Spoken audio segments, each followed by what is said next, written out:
Hello friends, તમારું સ્વાગત છે અમારી ચેનલ સિમ્પલ ગુજરાતી રસોઈમાં। તો આજે આપણે બનાવવાનો છે પૌવા અને બટેકાનો એકદમ ક્રિસ્પી નાસ્તો। આ નાસ્તો તમે બનાવશો ને તો સમોસા અને કચોરીને પણ ભૂલી જશો, એટલો સરસ ટેસ્ટી છે તે બનીને તૈયાર થાય છે।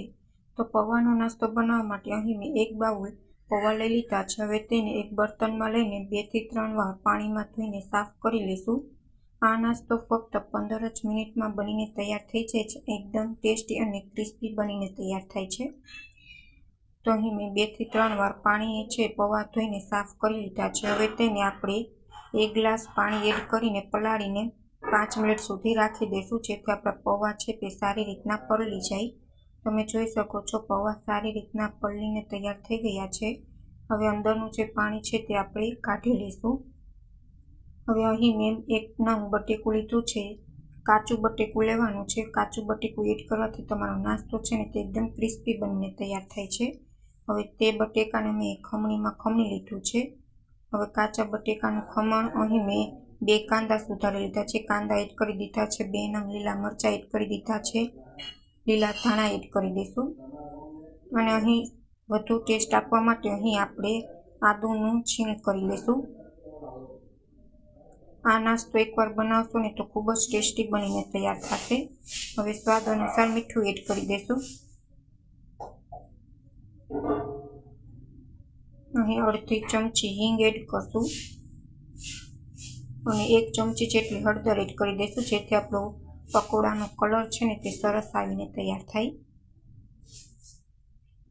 આ બધું સારી રીતના હાથની મદદથી મેશ કરી લઈશું। તો અહીં હાથથી સારી રીતના પૌવાને મેં મેશ કરી લીધા છે। હવે પકોડા બનાવવા માટે આપણે અહીં બાઇન્ડિંગ આપવાનું છે, તો અહીં મેં ચણાનો લોટ એડ કરવાની છું। ચણાનો લોટ એડ કરવાથી તમારા પકોડા ક્રિસ્પી બને છે। તો અહીં પૌવા છે તે સારી રીતના મેશ થઈ ગયા છે। હવે આપણે અડધા બાઉલ જેટલો ચણાનો લોટ એડ કરી દઈશું। ચણાનો લોટ કરવાથી બેટરનું બાઇન્ડિંગ છે ને તે સરસ આવે છે।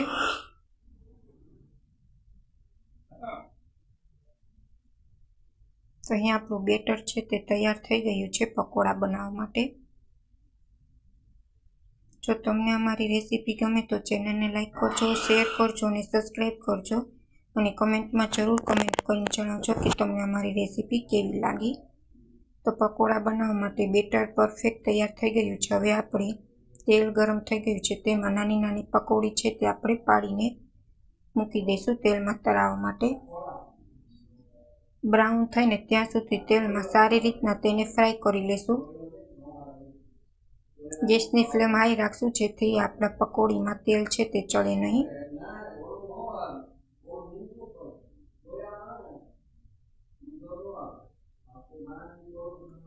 તો અહીં મેં બધી જ પકોડી તેલમાં મૂકી દીધી છે। હવે આપણે 1 થી 2 મિનિટ સુધી તેને તેલમાં સારી રીતના ફ્રાય કરી લઈશું અને વચ્ચે વચ્ચે ચમચાની મદદથી તેને આપણે ફેરવી લઈશું।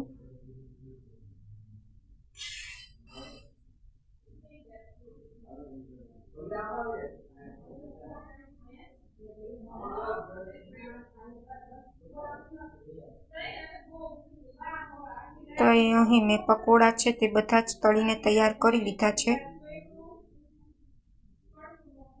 તો અહીં પકોડી છે તે આપણી બનીને તૈયાર થઈ ગઈ છે। હવે આપણે તેને લઈ લઈશું। તમે જોઈ શકો છો બ્રાઉન પણ થઈ ગઈ છે અને એકદમ ક્રિસ્પી બનીને તૈયાર થઈ છે।